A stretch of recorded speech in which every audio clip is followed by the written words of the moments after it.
Hello friends, welcome back to let's learn mathematics. और आज का हमारा टॉपिक है फाइंड द कोफिशिएंट, जो कि बाइनोमियल थ्योरम का मोस्ट इंपॉर्टेंट पार्ट है। अक्सर इस पर बेस्ड क्वेश्चन एंट्रेंस एग्जाम में पूछे जाते हैं, तो एग्जाम पॉइंट ऑफ व्यू से ये वीडियो आपके लिए बहुत ही हेल्पफुल होने वाला है। और आई एम डैम श्योर कि इस वीडियो को देखने के बाद आपसे कभी भी कोफिशिएंट से रिलेटेड क्वेश्चन नहीं छूटेंगे। इसके लिए आपको ये वीडियो लास्ट तक देखना होगा, क्योंकि हम कोफिशिएंट से रिलेटेड सभी वैरायटी के क्वेश्चन को इस वीडियो में कवर करेंगे।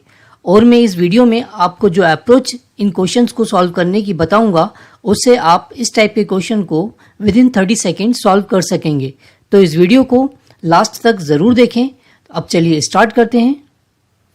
हम जानते हैं कि बाइनोमियल थ्योरम का expansion binomial theorem for positive index और binomial theorem for any index के लिए किया जाता है।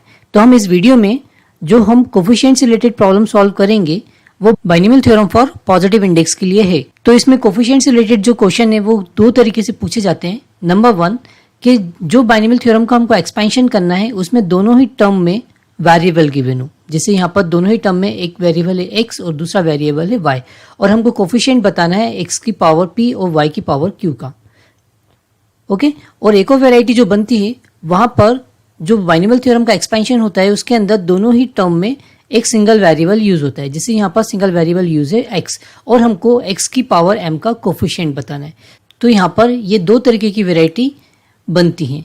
तो जो सेकंड वेराइटी है हमारी, इसके अंदर भी क्वेश्चन की लैंग्वेज कुछ डिफरेंट हो सकती है। जैसे आपसे बोला जाए कि find the coefficient of x power m in the expansion of, ठीक है, या तो क्वेश्चन की लैंग्वेज आपकी ऐसी होगी, या हमसे पूछा जाएगा the term independent of x। इसका मीनिंग भी वही है जो कि coefficient of x power m का था। यहाँ पर x पावर m गिवन है और यहाँ पर x पावर 0 गिवन है, क्योंकि हमसे इंडिपेंडेंट टर्म्स पूछा गया है। इंडिपेंडेंट टर्म्स मतलब जहाँ पर वेरिएबल ना हो। वेरिएबल ना हो मतलब वेरिएबल की पावर वहाँ पर 0 होगी। तो ये जो वेराइटी है the term independent of x, ये भी लगभग coefficient of x power m की ही जैसी है, बस यहाँ पे पूछने का तरीका अलग है। एक और तरीके से आपसे ये क्वेश्चन पूछा जा सकता है constant term in the expansion of. तो इसका मीनिंग भी वही है जो इंडिपेंडेंट टर्म का है। कांस्टेंट टर्म मतलब जहां पर वेरिएबल ना हो, सिर्फ जहां पर कांस्टेंट हो। एक और तरीका है, या तो आपसे पूछा जा सकता है अकर्स इन द एक्सपेंशन। इसके अंदर भी हमको x की किसी पर्टिकुलर टर्म का ही कोफिशिएंट बताना होता है। तो हम इन सब वेराइटी को वन बाय वन सॉल्व करेंगे। तो सबसे पहले हम सॉल्व करते हैं the coefficient of x power p into y की power q in the expansion of this. ठीक है, यहाँ पर हमने कुछ क्वेश्चंस लिए हैं जो कि हैं find the coefficient of x power 8 into Y की power 9 in the expansion of this, और इसी तरह कुछ और क्वेश्चन है। तो हम वन बाय वन इनको सॉल्व करते हैं।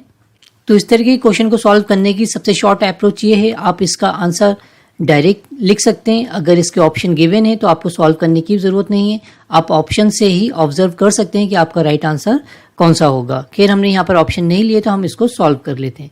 ठीक है, तो सॉल्व करने के लिए जो बाइनोमियल एक्सपेंशन हमको गिवन है उसकी दोनों ही टर्म को हमको एज इट इज लिख लेना है मल्टीप्लिकेशन फॉर्म में। जैसे हमने यहाँ पर लिखा 7x² माइनस ऑफ 2y, है ना। तो इन दोनों को हमको मल्टीप्लिकेशन फॉर्म में लिखना है। तो फर्स्ट टर्म है हमारा 7x², सेकेंड टर्म हो गया इंटू माइनस 2y। ठीक है, अब हमको जो कोफिशिएंट बताना है वो बताना है x पावर 8 और y की पावर 9 का। ठीक है, तो सेकंड टर्म में हमारा y है, तो हम यहाँ देखें कि हमको y की पावर 9 चाहिए, तो यहाँ पर ऑब्वियसली 9 होगा, तभी हमको y की पावर 9 मिलेगी। ठीक है, क्योंकि ये सेकंड टर्म है और सेकंड टर्म की पावर जो 9 होती है वो हमारी r की वैल्यू होती है। तो यहाँ पर इसका जो कोफिशिएंट होगा वो हो जाएगा 13cr। ये हो गया NCR, n की प्लेस पे 13, CR की प्लेस से वैल्यू आएगी 9, और 13 माइनस 9 हो जाएगा 4।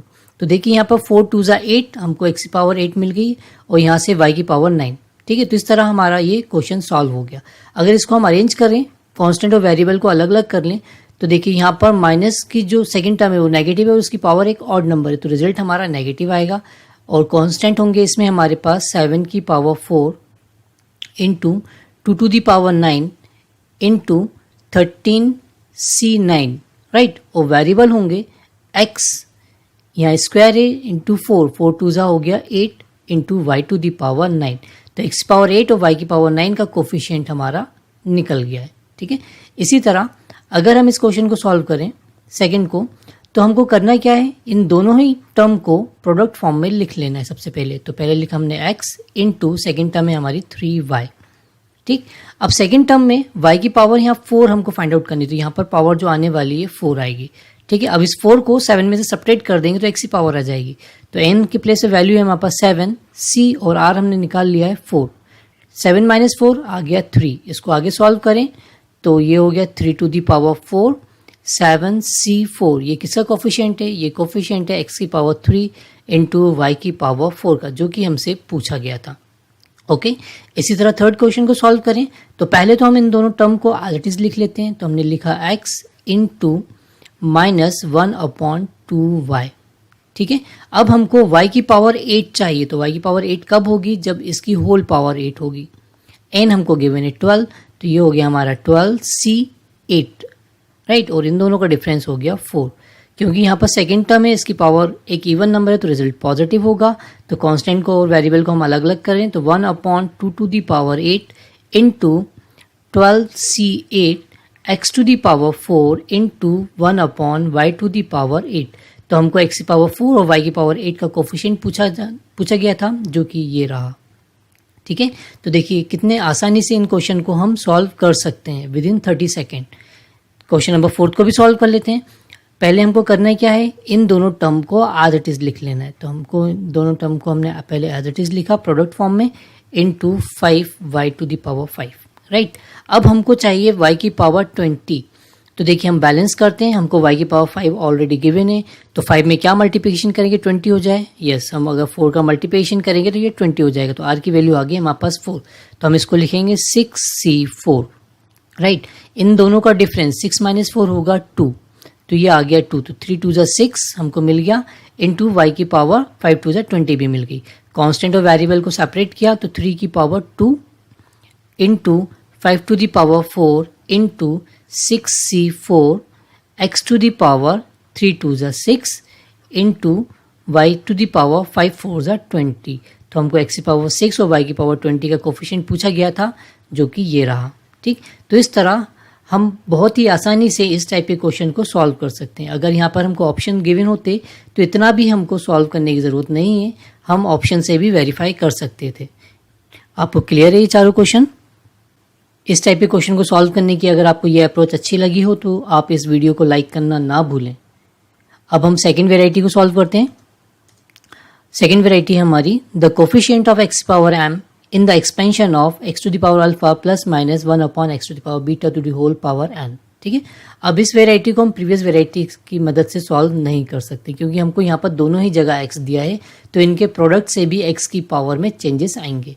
तो इसको सॉल्व करने की मेथड नंबर 1 है हमारी कि हम जनरल टर्म के फॉर्मूले की मदद से इनको सॉल्व करें, जो कि हमारी सब्जेक्टिव अप्रोच होती है। तो हम मान लेते हैं जनरल टर्म के अंदर कि x की पावर m का कोफिशिएंट है और देन उसको हम सॉल्व करते हैं, जो कि मैंने प्रीवियस वीडियो में आपको बताया है। बट हमको ऑब्जेक्टिव अप्रोच बनानी है, विद इन 30 सेकेंड इस क्वेश्चन को सॉल्व करना है। तो हमारी पहली कोशिश ये रहेगी कि हम वो टर्म को फाइंड आउट करें जिसके अंदर हमको x की पावर m का कोफिशिएंट मिलेगा। अब इसके लिए मैं एक एग्जाम्पल ले लेता हूँ, जिसकी मदद से मैं आपको समझाऊंगा। तो एक एग्जाम्पल हमने लिया x² plus of 1/x to the whole power 8। ठीक है, अब इसके अंदर हमको coefficient of x to the power 7 बतानी है।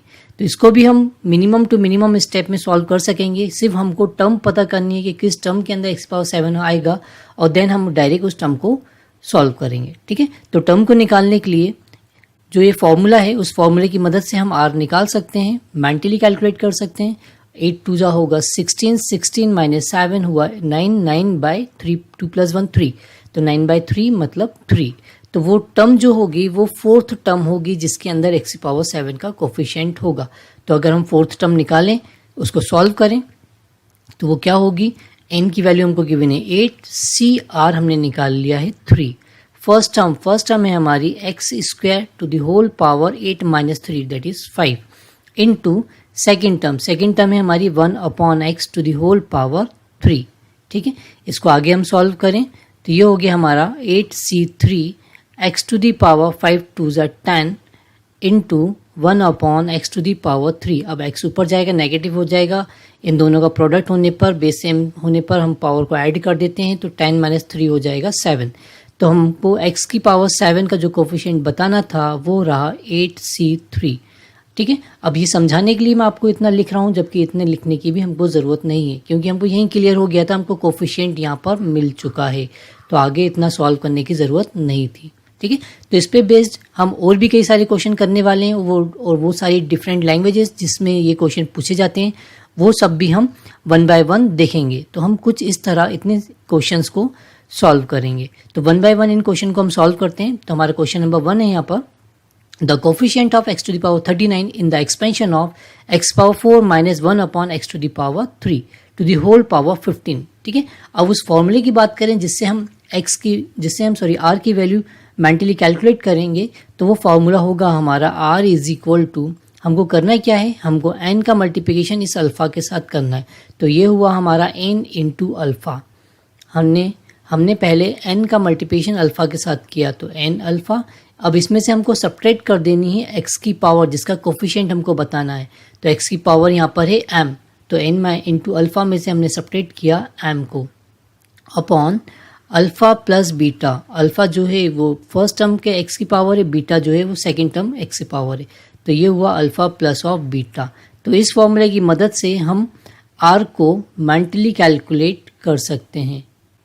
ओके, अगर क्वेश्चन जो हमको गिवन है वो एग्जैक्टली इस फॉर्म में नहीं है, तो पहले हमको इस फॉर्म में उसको बनाना होगा। जैसे हम एग्जांपल माने, हमारे पास क्वेश्चन है x square plus x to the whole power, suppose हम यहाँ मान लेते हैं n है।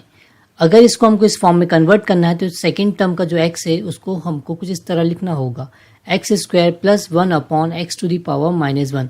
अब ये एग्जैक्ट इस फॉर्म में कन्वर्ट हो गया है। यहाँ पर अल्फा की वैल्यू है 2, बीटा की वैल्यू है -1, और यहाँ पर इनका जो होल पावर है वो है n है। अगर इस फॉर्म में क्वेश्चन नहीं है तो हमको इस फॉर्म में कन्वर्ट करना होगा।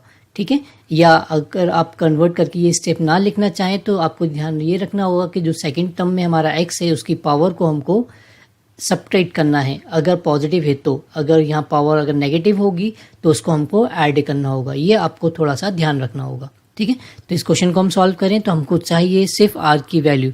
तो r इज इक्वल टू हो जाएगा हमारा 15 4 n इंटू अल्फा। 15 4 हो गया हमारा 60, 60 माइनस 39 जो कि हो गया 21, 21 upon 4 plus 3 7, 21 upon 7 that is 3।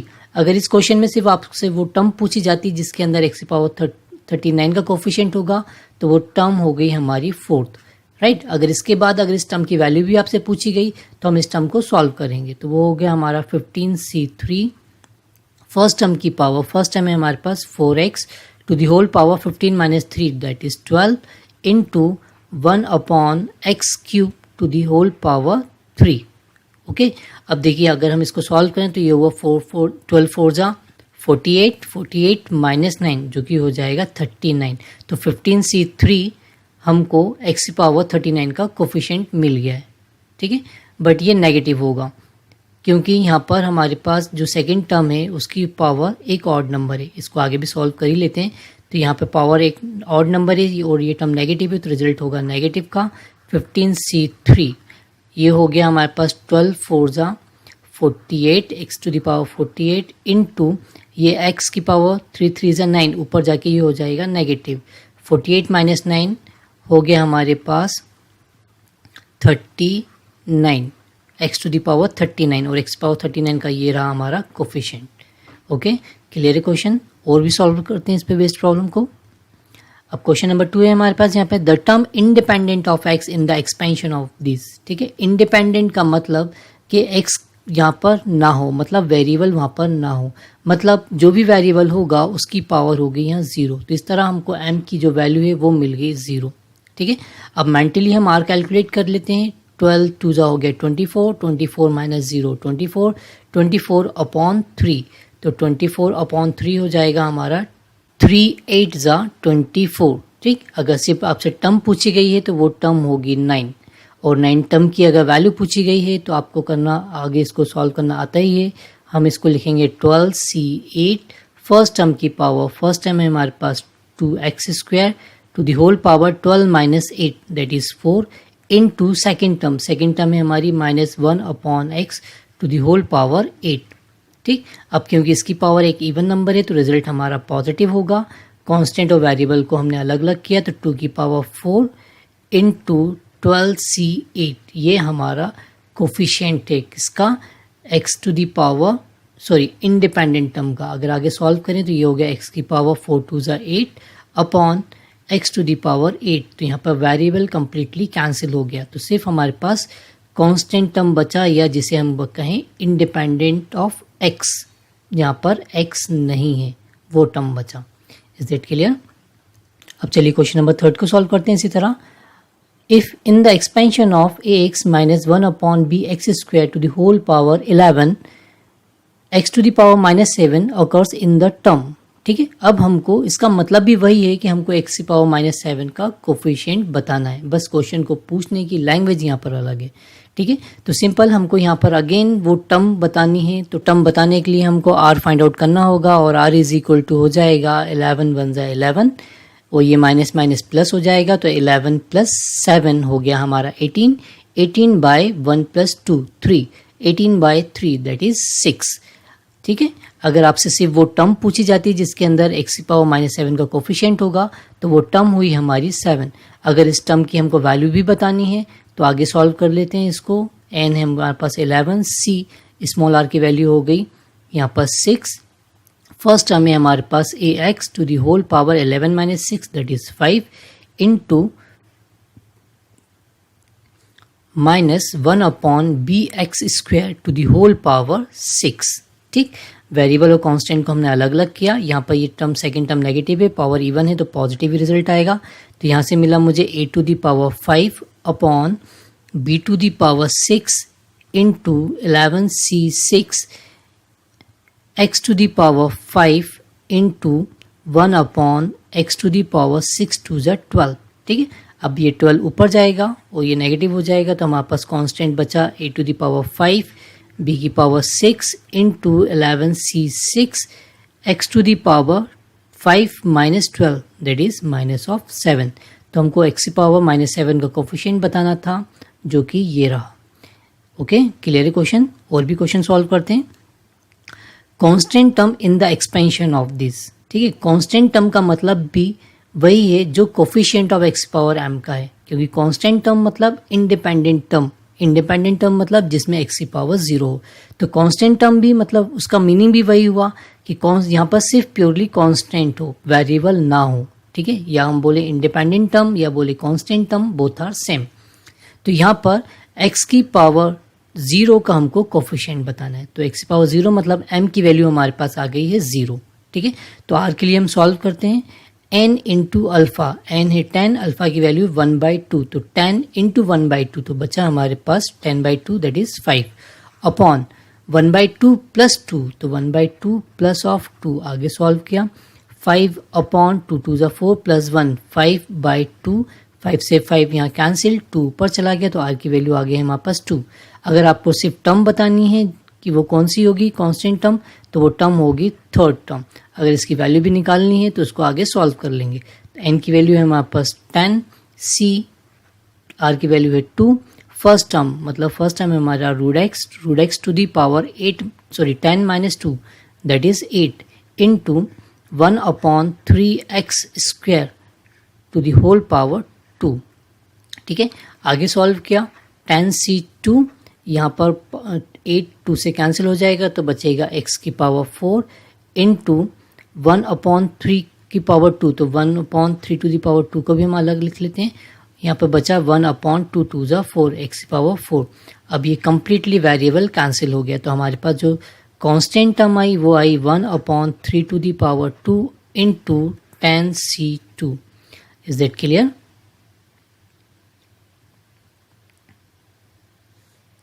और भी वेराइटी को सॉल्व करते हैं, जैसे क्वेश्चन नंबर 5 है हमारा। In the expansion of this x to the power 18 occurs in is. ठीक, तो हमको एक्स की पावर 18 का यहाँ कोफिशिएंट बताना है, तो r की वैल्यू हम निकालें पहले mentally. r is equal to हो जाएगा हमारे पास 15 2 ज़ा 30, 30 minus 18 that is 12, 12 upon 2 plus 1 3, तो 12 अपॉन 3, तो 3 4 ज़ा हो गया हमारा 12, तो r की वैल्यू आ गई 4।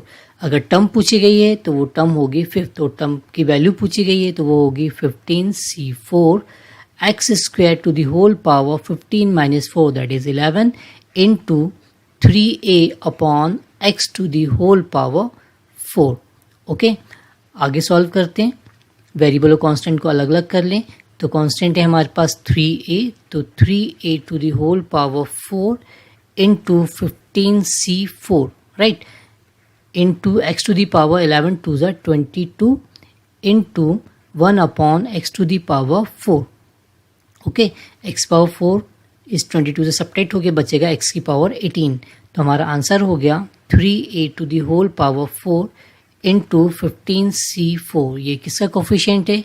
ये कोफिशिएंट है एक्स टू दी पावर 18 का। ओके, क्लियर है? और भी क्वेश्चन सॉल्व करते हैं। क्वेश्चन नंबर 6 हमारा, in the expansion of 2x to the power 4 minus 3x to the whole power 9 in the term in which x to the power 8 occurs. ठीक है, again यहाँ पर हमको x पावर 8 का coefficient बताना है।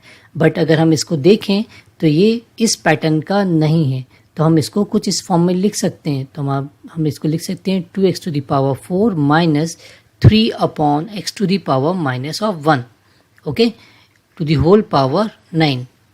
अब हम r डायरेक्ट निकालते हैं, तो r इज इक्वल टू हो जाएगा हमारा 9 4 ज़ा 36, 36 minus 8 that is 28, 28 divided by 4 minus 1 that is 3, तो 28 डिवाइडेड बाय 3। तो 28 3 से यहाँ कम्प्लीटली डिवाइड नहीं होगा, यहाँ से फ्रैक्शन वैल्यू आएगी। इसका मतलब ऐसा कोई भी टर्म नहीं होगा जिसके अंदर x की पावर 8 का कोफिशिएंट हमको मिले। तो यहाँ पर हमारा आंसर हो जाएगा डज नॉट एग्जिस्ट। ठीक है, क्योंकि जो ये r है ये हमेशा एक पॉजिटिव इंटीजर वैल्यू होना चाहिए। Is that clear? और भी क्वेश्चन सॉल्व करते हैं।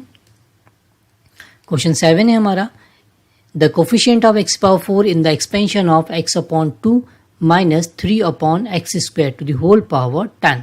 तो डायरेक्ट हम r निकालें, तो r इज इक्वल टू हो जाएगा हमारा 10 1 ज़ा 10, 10 माइनस 4 6, 6 अपॉन 1 प्लस 2 3, तो 6 अपॉन 3 हो गया हमारे पास r की वैल्यू 2। तो वो टर्म जिसके अंदर x पावर 4 का कोफिशिएंट होगा वो होगी थर्ड टर्म, और उस टर्म की अगर वैल्यू हम बताएं तो वो होगा हमारा tan c2। फर्स्ट टर्म है x upon 2 to the whole power 10 minus 2 that is 8 into minus 3 upon x square to the whole power 2। आगे सॉल्व करें इसको, वेरिएबल और कांस्टेंट को अलग अलग करें। तो कांस्टेंट है हमारे पास 2 और 3, तो 1 upon 2 to the power 8 into 3 to the power 2, क्योंकि ये एक इवन नंबर है, ये टर्म नेगेटिव है तो रिजल्ट पॉजिटिव हो जाएगा, into 10c2 x to the power 8 into 1 upon x to the power 2 2 ज़ा 4। ठीक, अब ये सब्ट्रैक्ट होके बचेगा x की पावर 4। तो x की पावर 4 का कोफिशिएंट आ गया हमारे पास 2 to the power 8 into 3 to the power 2 into 10c2। ये कोफिशिएंट किसका है? ये कोफिशिएंट है x टू दी पावर 4 का। Is that clear? One more question, in the expansion of 1 upon 2 into x to the power 1 by 3 plus x to the power minus 1 by 5 to the whole power 8। ठीक है, अब इसके अंदर हमको बताना है the term independent of x, मतलब independent of x बोलें या कांस्टेंट टर्म बोलें, बोथ आर सेम, मतलब हमको x पावर 0 का कोफिशिएंट बताना है। तो यहाँ पर हम r निकालते हैं। तो देखिए ये भी इस फॉर्म में एग्जैक्ट कन्वर्ट नहीं है, तो हम यहाँ पर सेकेंड टर्म को 1 upon x to the power 1 by 5 लिख सकते हैं। ठीक है, अब लिखने की ज़रूरत नहीं है, हमको पता है वर्किंग प्रोसेस क्या होने वाली है। तो 1 बाय 3 को हम माइनस 1 बाय 5 को 1 बाय 3 और 1 बाय 5 को हम ऐड कर देंगे। ठीक है, तो डायरेक्ट हमारी r की वैल्यू आ जाएगी 8 इंटू 1 बाय 3, तो ये हो गया हमारा 8 by 3 upon 1 by 3 plus of 1 by 5। ये हम प्लस क्यों कर रहे हैं? क्योंकि ये जब नीचे आएगा डिनोमिनेटर में 1 अपॉन, तो पावर का साइन इसका चेंज हो जाएगा। ठीक है, आगे सॉल्व किया, 8 बाय 3 अपॉन 5 1 ज़ा 5, 3 1 ज़ा 3, 5 प्लस 3 हो गया 8 अपॉन 5 3 ज़ा 15, राइट। अब इसको हम लिख सकते हैं 8 बाय 3 इंटू 15 बाय 8, तो 8 से 8 कैंसिल और 3 5 ज़ा 15, तो r की वैल्यू हमारे पास यहाँ आ गई है 5। अगर टर्म आपसे पूछी जाए तो वो टर्म होगी 6, जो कि इंडिपेंडेंट ऑफ x होगी। अगर इस टर्म की वैल्यू पूछी जाए तो वो वैल्यू होगी आपकी 8c5 into 1 upon 2 x to the power 1 by 3 की whole power 8 minus 5 that is 3 into x to the power minus 1/5 to the whole power 5। Okay, variable constant को सेपरेट किया तो यहाँ कांस्टेंट है 1/2, तो 1/2 to the whole power 3 into 8c5 x to the power 3 का multiplication होके ये cancel हो जाएगा तो बचेगा सिर्फ x इंटू यहाँ पर भी 5 से 5 कैंसिल हो जाएगा तो बचेगा x की पावर माइनस ऑफ 1 और इन दोनों का प्रोडक्ट हो जाएगा x की पावर 0 जो कि होगा 1। तो फाइनली हमारे पास इंडिपेंडेंट टर्म बची 1/2 to the whole power 3 into 8c5 right. अब इसे हम इंडिपेंडेंट टर्म बोलें या कांस्टेंट टर्म बोलें, both are same. Is that clear? तो आई होप इस वीडियो में आपको इस टाइप की वैरायटी के सारी क्वेश्चंस क्लियर होंगे और एग्ज़ाम में अगर इससे रिलेटेड कोई क्वेश्चन आपसे पूछे जाते हैं तो आप इनको विद इन 30 सेकेंड सॉल्व कर सकेंगे। अगर ये वीडियो आपको पसंद आए तो इस वीडियो को ज़्यादा से ज़्यादा आप शेयर करें, वीडियो को लाइक करें, चैनल को सब्सक्राइब करें। Thanks for watching.